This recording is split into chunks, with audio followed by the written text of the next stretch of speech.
என் சாவு காரணமே SBI RPL Kotak.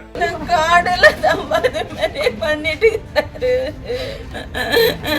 இன்னைக்கு என் புள்ள குட்டியோட நான் என்ன சொல்றேன், இது ரோடா இந்த கிரெடிட் கார்டு விற்கிறத நிறுத்தணும்.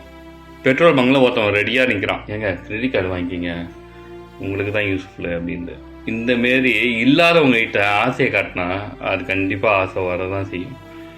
ஆனால் இந்த மாரி கவர்மெண்ட்டு இதை உடல்னு வச்சிங்களேன், என்னை மாரி ஏகப்பட்ட பேர் சேர்த்துருப்பான், இதில் நான் ஒன்று. ஆனால் இதுக்கு மேலே கவர்மெண்ட் எதுவும் பண்ணாது, அது தெரியும் சரிங்களா. சாதாரண ஏழைங்க மிடில் கிளாஸோட பணக்காரங்க வாங்குறாங்க வாங்கடி போகிறாங்க, அவங்ககிட்ட பணம் இருக்குது, அவங்க கட்டுவாங்க. ஓகே, கார்டு இல்லை டெய்லி டார்ச்சர் அவனுக்கு. கார்டு வேணான்னு சொன்னாலும் வீட்டுக்கு கார்டு வந்தது.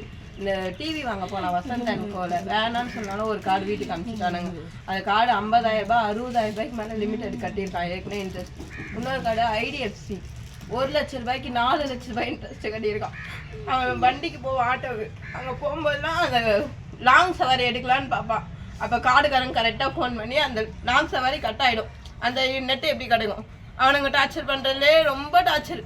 IDFC கோட்டாக்கு இன்னொன்று என்னது இன்னொரு பேங்க் 3 பேங்க் ஒரு வாரமா டார்ச்சர். 1 லட்ச ரூபாய்க்கு 4 லட்ச ரூபாய் இன்ட்ரெஸ்ட் கட்டியிருக்கான் ஒண்ணுக்கு. 65,000 ரூபாய்க்கு 3 லட்ச ரூபாய் கட்டியிருக்கான் ஒண்ணுத்துக்கு. அந்த பேங்க்லயும் டெய்லி டார்ச்சர் அவனுக்கு. கட்டியும் மறுபடியும் கட்டுங்கன்னா என்னதான் பண்ணுவான் அவன்? ஓரளவுக்கு வீட்டில் வந்து இது அந்த வீடியோ எடுத்து வச்சுட்டு சூசைட் பண்ணிட்டு இருக்கான். இவ்வளோ டார்ச்சர் பண்ணுறாங்களே, போலீஸ் ஸ்டேஷனில் எதனா புகார் எதனா ஒரு கொடுத்தாரு? அந்த கார்டு வேணான்னு சொன்னாலும் வாங்கிக்கோங்க. அந்த தினத்தந்தி ஆஃபீஸாண்ட ஏதோ ஒரு பெட்ரோல் போட போனாலும் அப்போ ஒரு கார்டு வாங்கிக்க சொல்லி பின்னாடியே வரானுங்களாம். இதுமாரி பிரெயின் வாஷ் பண்ணி கார்டு வாங்க சொல்லிட்டு அது இன்னும் EMI கூட தெரியாது. அவன் 7வது தான் படிச்சிருக்கான். அது எவ்வளோ இன்ட்ரெஸ்ட் என்னன்னு தெரியாமல் வாங்கிடுறான். அப்புறமேட்டு தான் பின்னாடி வருது. 5,000 ரூபாய்க்கு எவ்வளோ தான் கட்டுவாங்க இன்ட்ரெஸ்ட். இந்த கார்டெல்லாம் முதல்ல நிறுத்தணும். கார்டெல்லாம் முதல்ல அந்த கொடுக்கலாம், கார்டு பேங்க் மூலியமாக கொடுக்கணும். இந்த அங்கங்கே கூவி மீன் விற்கிற மாரி விற்கிறானுங்க பாருங்க, அதுமாரி விற்கக்கூடாது. இந்த கார்டுனால என் தம்பி மாரி எவ்வளோ பேர் சவறாங்க. போலீஸ் ஸ்டேஷனில் போய் சொன்னால் எவ்வளோ கேஸ் இருக்குது. உங்கள் தம்பி மாரி எவ்வளோ கேஸ் இருக்குது. முதல்ல சபத்தை அடக்கம் பண்ணுங்க, அது போடுங்க வந்து கேஸு அப்படின்றாங்க. 10 ஒரு கேஸாக பார்க்குறாங்க. இந்த 2 குழந்தைங்க அவங்க குடும்பம் இருக்க சூழ்நிலை அவங்களுக்கு எப்படி தெரியும்? எவ்வளோ இருக்குமா சீட்டு கந்து வட்டி விருப்பப்பட்டு தானே வாங்குறீங்கன்றாங்க. வாங்காத முன்னே டார்ச்சர் பண்ணி கொடுத்துட்றானுங்க கார்டுங்களை. அப்புறமேட்டு இப்படி டார்ச்சர் பண்ணி குடும்பம் நடுத்தரில் நிற்கிது.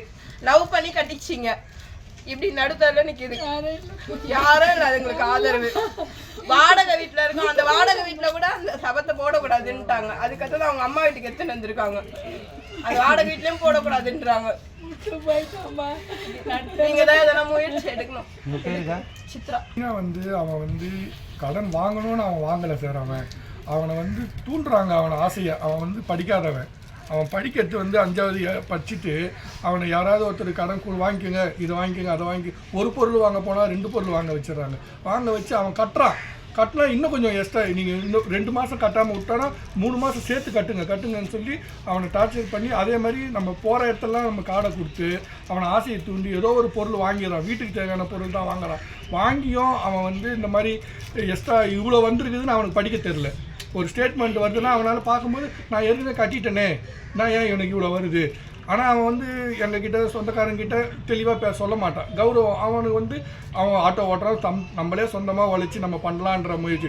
அவ்வளோலாம் இருந்தும் அவனை ரொம்ப இந்த கடைசியாக ஒரு மாதமாக ரொம்ப அவனை டார்ச்சர் பண்ணி அவன் இந்த நிலைமைக்கு போவான். எங்களுக்கு யாருமே 30 வயசு சார் அவனுக்கு, அந்த பையனுக்கு. அவனுக்கு என்ன இந்த மாதிரி ஆனது எங்களால் சகிச்சிக்க முடியல சார். எங்களுக்கு அதுக்கு நீங்கள் தான் சார் கொஞ்சம் முயற்சி பண்ணணும்.